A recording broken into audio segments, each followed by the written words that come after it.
Well, that was fun. Alright, let's talk to fucking Captain Downer over here. What is up, bro? Wanting to die. Yo, mood. Tell me about it. You seem to be very unhappy this morning, Mr. Sholmes. What's happened?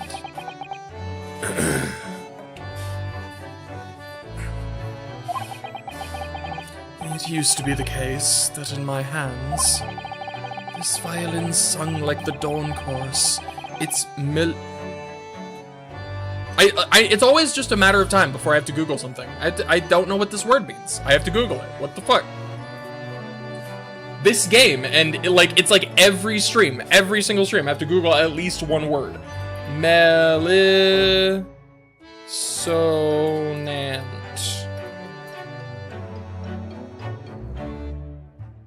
Melisonant.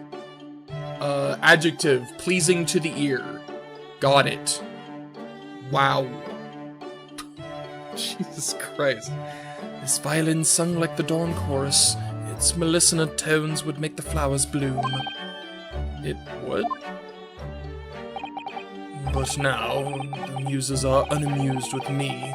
The goddesses of music have thrown me over. Whatever do you mean, Mr. Sholmes? For hours I have bowed, for days even. Through the night I have endeavored, to no avail. That sound, my tone, is lost. That brilliant, clear, unwavering tone. Gone forever! No more recitals of unbridled emotion. Well, you haven't been practicing much lately, have you, Hurley? Don't worry, I'm sure it'll come back to you in time. Heed my words, Mr. Naruhodo. The goddesses of art are fickle. Goddesses of the arts, is what he said. One day they bestow a genius on a man, the next they unmercifully withdraw it. Oh, dear. Ugh, why is this happening to me?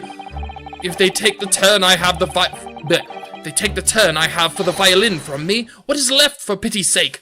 What is left? I mean, you got your deductions. Yeah. Deduct. Ignore that. Deduction, perhaps? Isn't that what you're known for? That's what I'm saying. The missing machine. Mr. Sholmes, I don't like to pry, but your desk looks rather empty today. Well done, Mr. Soto. Your observational skills do you credit. Oh, no, Mr. Sholmes. They pale to insignificance when compared to yours. You'd struggle not to notice, wouldn't you? You mean Hurley's great analytoscope? That's at Windybanks now. Windybanks? Sorry? It's at a windy bank? No, Windybanks. The pawnbrokery. Pawn? What? You mean you pawned that enormous machine of yours? It has some considerable value, you see. Quite undeservingly. But isn't it a very important machine for your work? I do wish you had consulted us if your situation had become so desperate. I should have gladly passed what little income I have to you. Oh, Sato! Dear madam, things are far from desperate. But the pawnbroker has your wonderful machine. How could it be anything but desperate? Making use of a pawnbrokery is quite ordinary in London, I assure you. It is? It doesn't sound ordinary at all. It would seem that neither of you fully understand how pawnbroking... Why is that word so hard for me to say? Pawnbroking works. Oh. What's to understand exactly?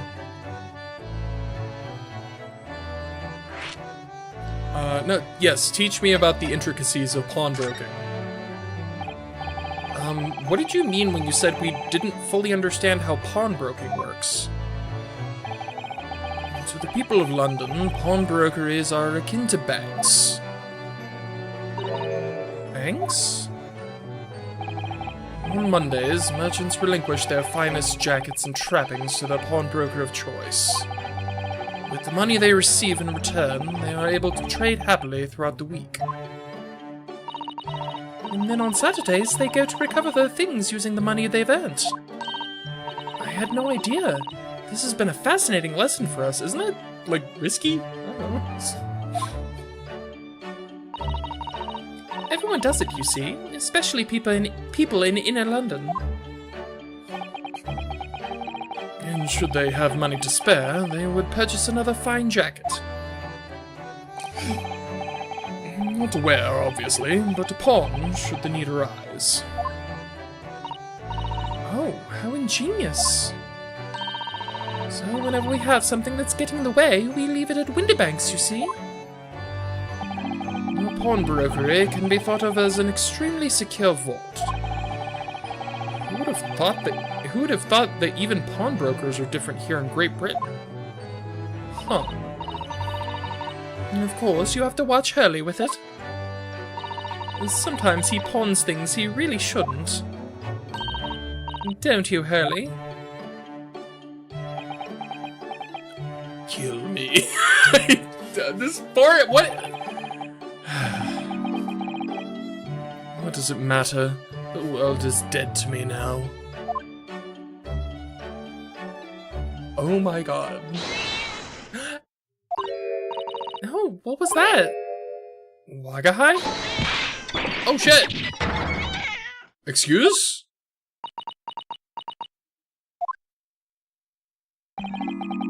What was that? He's so done. Oh no! Wagahai's tangled up in your violin! I think he thinks it's a toy. No, what's he doing to it? Oh dear. Oh dear. Oh dear. Oh dear, Mr. Sholmes' precious violin. That's cats for you. Why should I care? What? I shouldn't be surprised. If the cat is a more accomplished musician than I now. Damn, dude. Mr. Sholmes really is in poor spirits, isn't he? Well, anyway, I'll put it back where it lives, shall I, Hurley? Out of the cat's reach, if possible. Maybe we should assess the damage.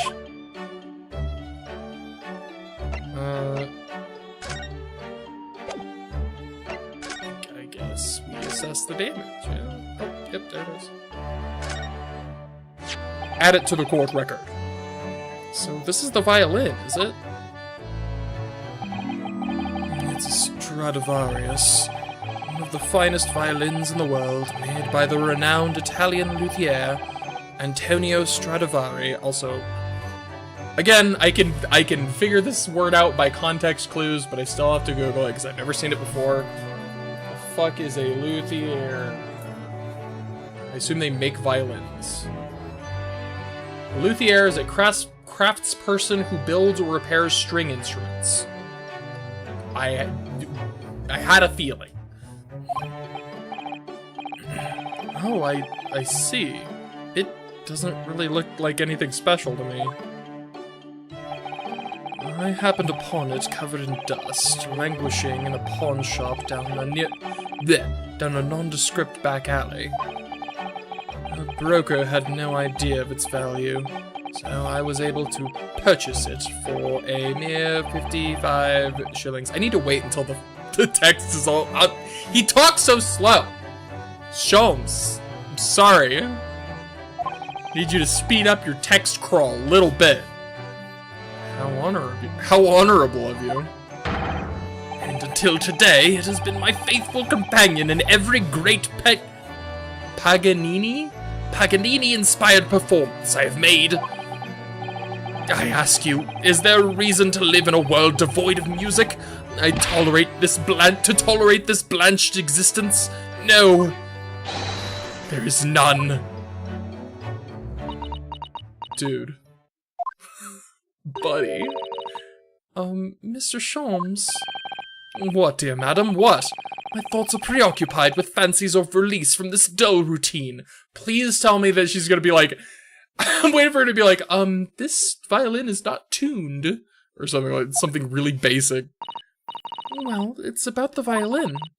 It looks very different to normal, don't you think? Well, I imagine that's because the cat broke it, right? What do you mean, Mr. Sutter? Oh, really? We're getting the intense fucking...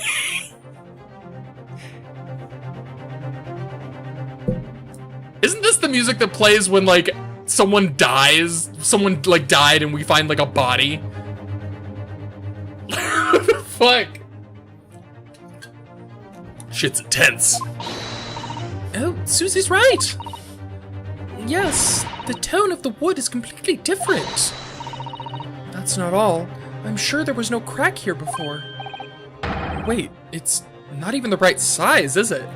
Yo, someone pulled a switcheroo? What's this? How did he not notice that? I'm terribly sorry to have to tell you this, Mr. Sholmes, but that instrument isn't a violin at all. Is it a viola? Then what? I believe it's an entirely different instrument called a viola. Hey, smart me! I did a smart. What? Oh, Mr. Sholmes, are you all right? You're right. You're quite right. This isn't my faithful Stradivarius. So what, pray, is this piece of stringed flotsam? Not your faithful performing partner, then. I see what must have happened. Oh, did he pawn it at one point and then, like, get the wrong one in return? We had that whole thing about pawning lately. I figure it might be the case. You do, Iris? This is just a simple mix-up. Sounds like Iris might be able to tell us exactly what's happened if we ask her. This fucking music. Oops.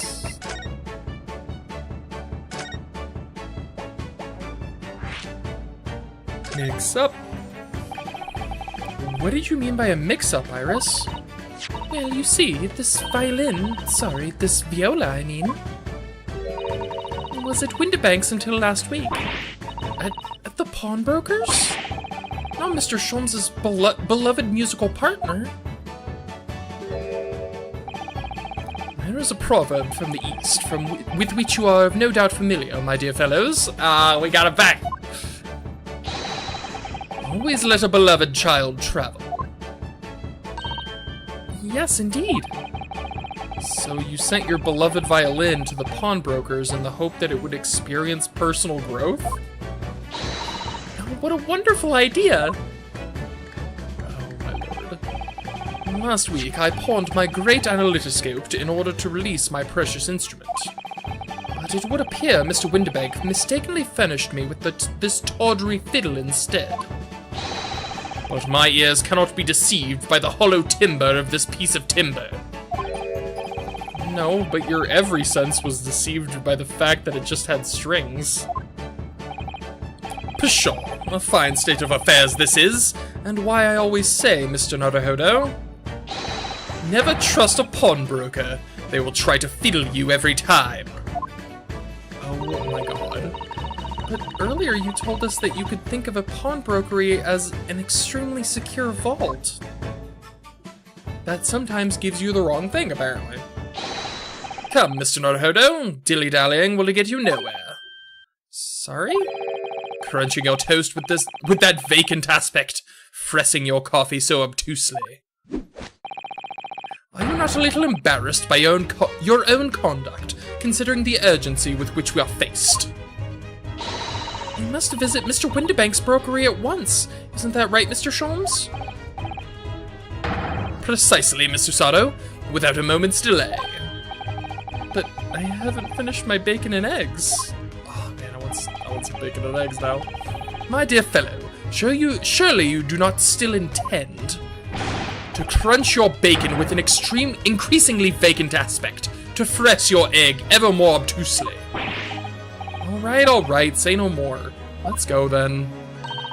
Don't worry, Runo. I'd be happy to heat it up for you again later. Oh, thank you, Iris. As it happens, I am rather curious to see what a British pawnbroker looks like. Oh my god. Whoops. Let's ski-daddle. Ooh, 2 new places. So I could go straight here, or I could check out Baker Street. I mean, the fact that they gave us 2, this is obviously the go-to. Then again, he did say he's in a hurry. But then again, I have agency. And, you know, free will, so fuck it. Let's go here instead. Let's do some examinationing. Hey, there it is. Look at all the different things in the window of this shop. Ah, that's Windibank's, the pawnbrokery. It looks much smarter than a pawnbroker's in Japan, doesn't it? Yes, you're right. I find pawn shops at home rather inapproachable personally. It reminds me of tearfully parting with my favorite fountain pen. I felt so miserable. What doesn't kill us makes us stronger, Mr. Naruhodo. Oh, I feel bad for him now.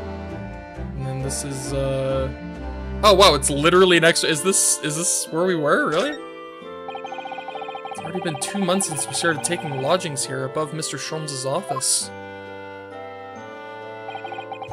I still can't quite believe it. I never expected things would turn out like this.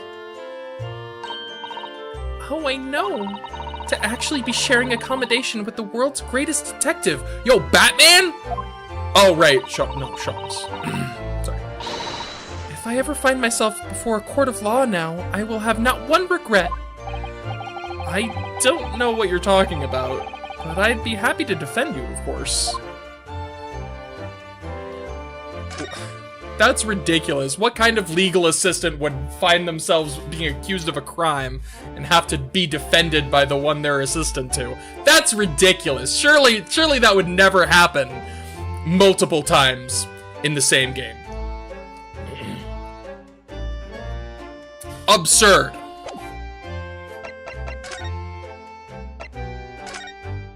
To the pawnbrokers. It's literally next door. It's literally next door. So the fact that Sholmes was in such a hurry, we couldn't even finish bacon and eggs. For shame. Windibank's pawnbrokery.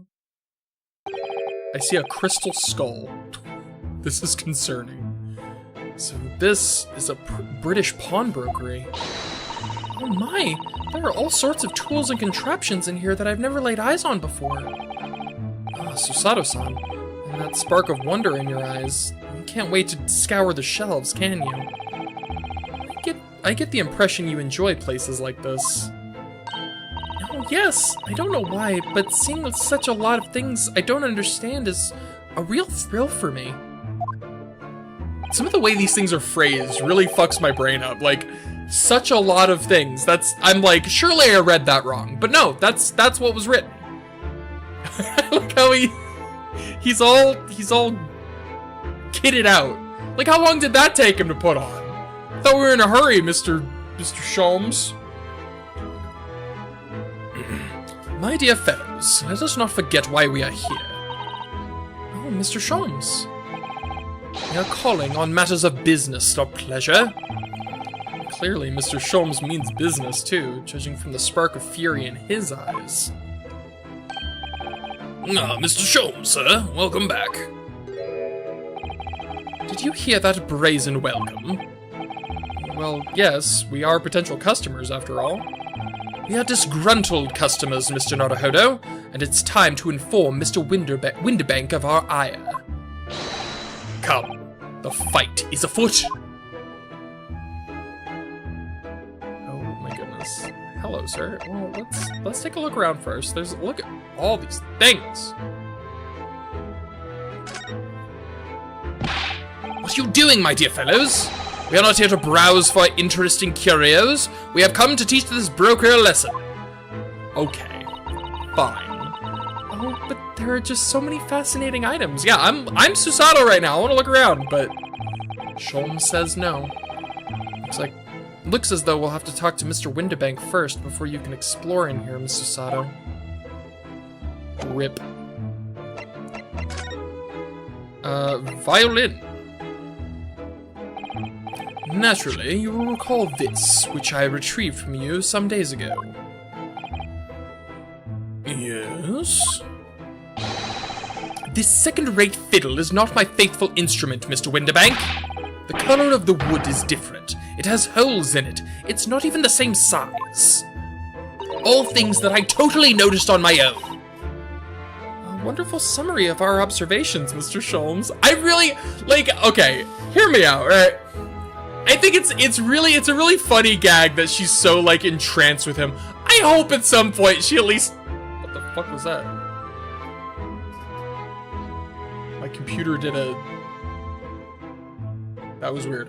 I hope at some point she, can at least acknowledge that, hey, maybe he's not quite as sharp as he purports to be in the stories.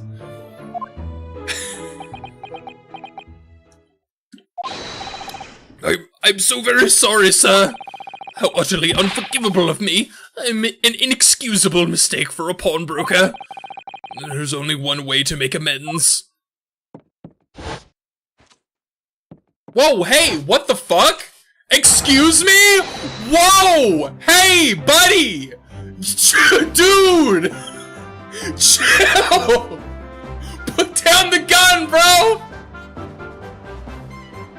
Oh my god! What the fuck? Oh my god! Jesus Christ! Talk about... Let's talk about this, dude! What the fuck?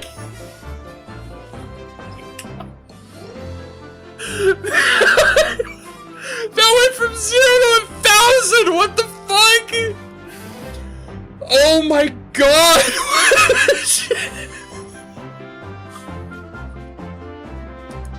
I shall have to take my own life!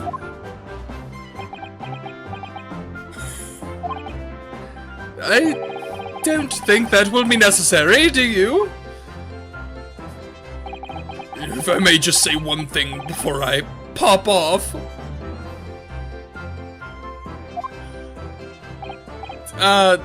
Yes?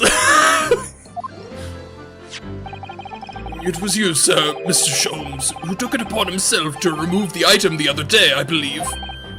Sorry? As I recall, I entered the storeroom to fetch your violin when I heard... Ah, here it is! You did? And when I turned to controvert you, you had taken the viola and left, sir. However, there can be no doubt that the blame lies firmly at my own door for allowing you to leave. So I shall not grumble or grouse any longer. May this guilt die with me! What the fuck? Also, okay, it's not death-worthy. That being said, if he, I don't know if the pawnbroker knows that he's literally next door. But, I will say he could have gone over and been like, knock knock, hey, you took the wrong thing. It's like 5 steps away. No, stop, my dear fellow. The fault is mine. Buddy, put the fucking gun down. Put it down. Oh, okay. Phew. What the fuck? It would appear that the fight is over. This man was ready to Persona 3 himself. I was not expecting that. I do humbly apologize, Mr. Windibank. Evidently, my questionable disposition precipitated this tragedy. Well, you wouldn't be a Mr. Herlock Sholmes without that questionable disposition, now would you? I do believe you may be right, sir. It's either laugh or cry, I suppose. You are, it must be said, one of my more challenging customers. I needn't remind you of the peculiar collection of items you've brought through my door in the past. Oh? Peculiar items?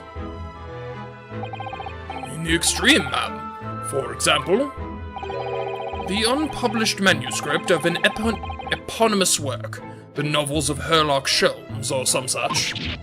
Oh my, a new full-fledged novel? And unpublished? A story I have yet to read, you mean? Ugh, forgive me, dude! Stop that! Please! What the fuck is this? Wait, before you die! I can't! I fucking can't with this character! Stop! Oh my god! Before you die, you must tell me more!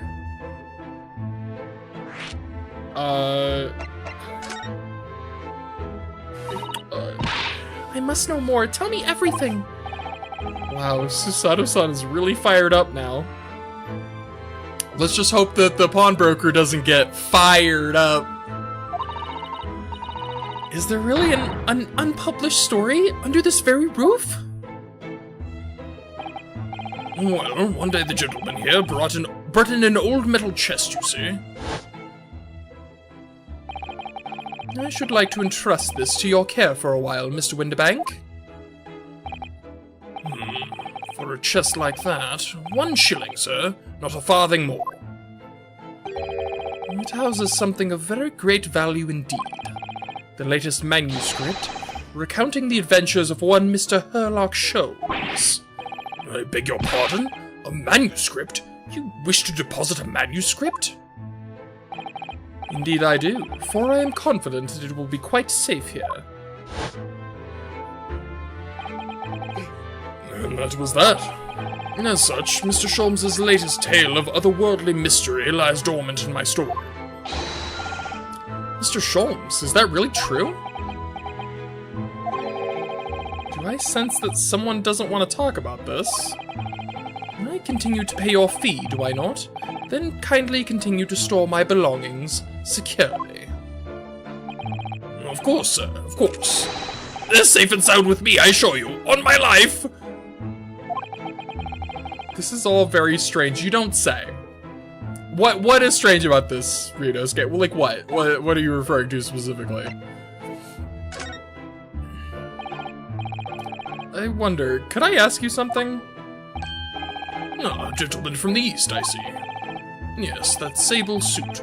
I suppose I could offer you 6p for it. Without wishing to offend, the tone is somewhat dull. Sorry? Aha! But for your splendid attire, ma'am, 5 guineas, no less. The colors are exquisite, the design exotic. Eastern artistry at its finest, may I say? Oh my, 5 guineas, you say? How interesting. Why do I feel as though I've suffered some sort of defeat here? Actually, I was hoping to ask you about your business. I've heard it said that pawnbrokeries are used rather like banks here in London. Yes, sir, indeed. Many of my customers utilize the establishment as you describe. I appraise their items and offer them a proportionate loan and 2 months of secure stowage. If, in that time, they repay the original sum to me plus the agreed interest, their items are happily returned. But what happens if they don't pay you the money? Then the items are offered for sale in my shop, as you can see on the shelves behind me. So you never sell items before the 2 months have passed, then? That's right, ma'am, that's right. Which means some considerable responsibility rests on my shoulders. Should a customer's precious belongings be lost, the only recompense is for me to end it all! I don't know about that. The very idea, Mr. Windibank, is an absurdity. One should never talk of one's demise so casually. This is the man who was telling us it was all... Says the man who was telling us all it was a good day to die only this morning. True. And let us not forget, I have already helped you take measures to ensure such a tragedy never occurs. Oh, what sort of measures? I engineered a simple device, which Mr. Windibank has installed here in his shop. I call it the Red-Handed Recorder. It's a security camera. I'm guessing it's just like a security camera. Is that not so, Mr. Windibank? What was that deep sigh about? Tell me more of this red-handed recorder. What on earth is a red-handed recorder? Use your eyes, my dear fellow. There are two just below the ceiling. I can see what appears to be a camera attached to some sort of timing device. Very astute. It is indeed a camera, furnished with some 100 pieces of celluloid film. And every 30 minutes precisely, the camera automatically records the appearance of the shop. Here, I have an example I can show you.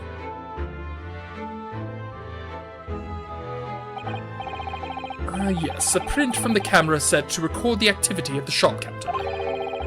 I developed a special type of film so sensitive, it produces a crystal clear image even in the darkness. Really? That's extraordinary. Yes, you can clearly see the counter and the door behind it. Look. Like just the picture of the dog. So you see, were someone to enter the premises with ill intent, his identity would be summarily exposed. But what? What if they came in and left before if it takes on 30-minute intervals? Maybe I'm missing something. But did you not say that the photographic prints were taken at? That's what I'm fucking saying!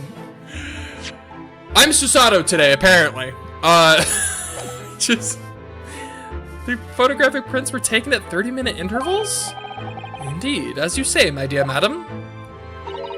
Then what if the incident were to occur in between times? That's it's enormous time span to commit theft. One could only say that would be a cruel twist of fate.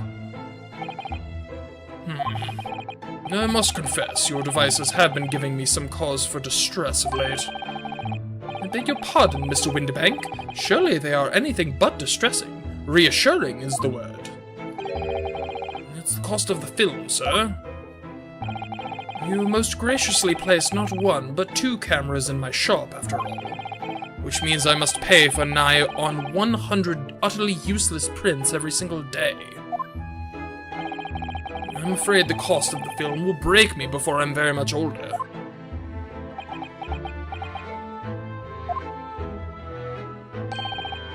Nevertheless, a small price to pay to ensure the safety of my preferred pawnbrokery, no? My dear fellows, we verge on an age where safety and security come at a price. Oh dear, this is getting too real. Oh, heaven help us! Now then, Mr. Sholmes, allow me to return your precious violin. Ah, the very thing. Thank you, Mr. Windibank. Perhaps this might mark the end of the peculiar items you try to pop, Because if anything were to happen to one of them, this would be the only answer. I really think you ought to stop waving that gun around. Someone could get hurt. Seriously, what the fuck? Fear not. Sorry? I've only loaded a single bullet, so no one but myself could possibly be harmed. That's not how bullets work. I'm afraid, I hate to break it to you, that's not really what I meant. And also just not how that works. Good day to you then, Mr. Windibank. It's been a pleasure as always, Mr. Sholmes. So, Mr. Naruto, that was fucking weird, right? Now we can explore it last. Well. Let's do that, shall we? There seems to be a little door hidden behind that curtain there. That leads to the storage room, where Mr. Windibank keeps articles that are currently in pawn. Oh, I see. There's nothing of particular interest inside. I certainly wouldn't recommend any larcenous activity. Recommended or not, it's not something I tend to do. There is but one key, and Mr. Windibank keeps it on his pocket at all times. Before he sleeps, he places it into a small pot, which he slides under his pillow. Why are you telling me this? How on earth do you know about that, Mr. Sholmes? I am a detective, sir. It is my business to know what others do not. I am frequently assailed by information that I neither care for nor wish to retain. Mr. Sholmes, you are a wonder. And the prime suspect if this pawnbrokery is ever burgled. Indeed.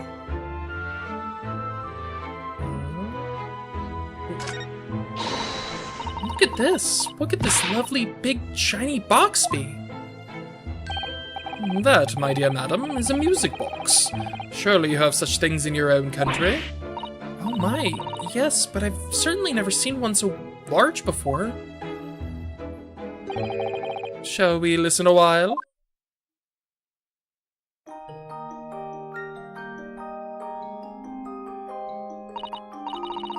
Oh, what a sublime sound. It's like the music of angels. It really, I'm not gonna lie, it is nice. I've never heard anything like it before in my life. This particular specimen is of the larger variety, commonly found in public houses and restaurants. There is a metal disc inside on which the notes are to be played and recorded. Simply by replacing the disc with another, any music you care to imagine can be played. My goodness, what a simply delightful machine! Indeed, though their popularity has waned recently with the development of the gramophone, of course. Science and technology advance at such an overwhelming pace. Indeed. What an assortment of things there on the shelves. What? What an assortment of things there are on these shelves here. God, I can read, I swear. Crockery, footwear, clocks, and watches. Almost anything you care to imagine. Those are forfeited items offered for sale by the pawnbroker. What does that really mean, though? When you pawn, or colloquially pop, an item, the broker loans you money against its worth. He stores the item for an agreed period of time, after which the loan must be repaid. If not, he is free to display it in his shop for sale, at the price of his choosing. Yes, now that you've explained it, I'm noticing the little price tags on everything. Of course, simply by paying the agreed interest on the loan, one can extend the period of safekeeping. So you may pawn that black garb of yours without fear, my dear fellow. My treasured university uniform? Never! It embodies my student spirit. Hell yeah. What's this? What do you suppose this rather enormous machine does? It seems to have two little windows for looking through. Allow me to enlighten you, my dear fellows. What you're looking at is a stereoscope. A stereoscope? Fascinating. It is aptly named, I assure you. Look through the eyepieces and see for yourself. Oh, I should be delighted to. Excuse me a moment while I just have a look. Just before you do, there is something I should point out. My dear fellows, in order to see the image properly, stereoscopically as it were, you will need to be cross-eyed. However, if that is beyond you, it is of little consequence today. Alright then, I'm going to try it.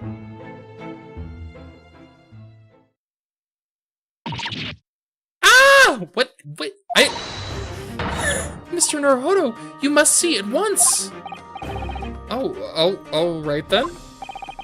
So I need to be cross-eyed, like I'm trying to look at my own nose.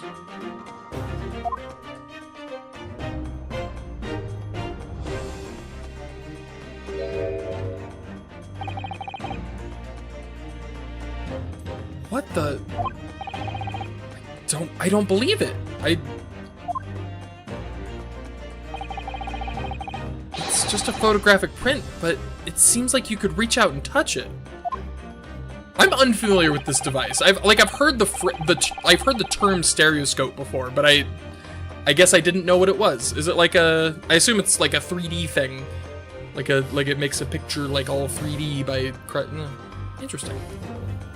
Yes, the sense of depth is startling, is it not? Stereoscopes are one of London's many fads. They are often found in little stalls in the park. People queue for hours to see them. Why? Why are people meddling with such black magic? Oh my god, that's literally my mom.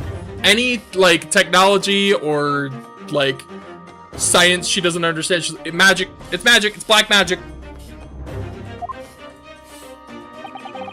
Techno magic. It is no magic, my dear madam. It is, well... science!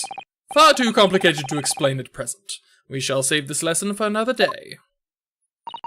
Oh. No science lessons today. Now, if this were a science adventure visual novel, there would be a good 20-minute scene where they go into length explaining the intricacies of that scientific principle. Look at this. Whatever could this be used for? I have no idea. Ah. There's a small catch here. Look. We're going to open it, aren't we? Oh my, that's amazing. It has some sort of spring-loaded mechanism, which we'll never manage to put back to the way it was before. What are you two doing? What? Us? Nothing. No, nothing at all. Whatever this device is, it seems to have a pair of little windows to look through. I feel as though I've seen something rather similar to this elsewhere.